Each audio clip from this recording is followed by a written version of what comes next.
Guys आपला officially channel monetize झालेला आहे. हालाकी 2 दिवस अगोदरच मला समजलेला, पण जो हेडक्वार्टरचा म्हणजे युट्यूबचा जो मेल आहे तो आपल्याला आलेला नव्हता. बाकी तुम्ही आता बघू शकता आपल्याला मेल आलाय, you have been accepted into the YouTube partner programme.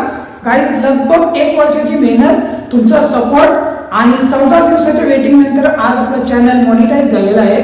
मला बरेचसे लोक बोलतात तू युट्यूबर आहे, तू ब्लॉगर आहे, तू रील स्टार आहे. गाईज असं नाही आहे. मी 1 वर्षाची मेहनत होती माझी, त्याच्यामुळं आज माझा चॅनल फुली मॉनिटाईज झालेला आहे. ऑफिशियली जो मेल असतो तो खरा असतो, तुमचा जो मेल असतो त्याच्यावर तुम्हाला समजतो खरा, जो हेडक्वार्टरवरून येतो, जो यूट्यूबवरून येतो. तर आपला पूर्णपणे मॉनिटाईज झाला आहे. आज मी खुश झालो. जो सेकंड मेल आहे त्याची मी वाट बघत होतो, त्याच्याने आपल्याला काही ॲक्सेस भेटतात. त्या ॲक्सेस आज आपल्याला पूर्णपणे भेटलेले आहे. तुम्ही बघू शकता जेवढे पण इथे फीचर आहेत ते आपल्या आज इनेबल झाले आणि मेल पण आलेला आहे, ते पण तुम्ही बघू शकता. बाकी असाच सपोर्ट करत राहा. भेटतो तुम्हाला पुढच्या ब्लॉगमध्ये. तब तक के लिए बाय बाय. चॅनलला सबस्क्राईब करा आणि फेसबुक इंस्टा असेल तर नक्कीच फॉलो करा गाईज.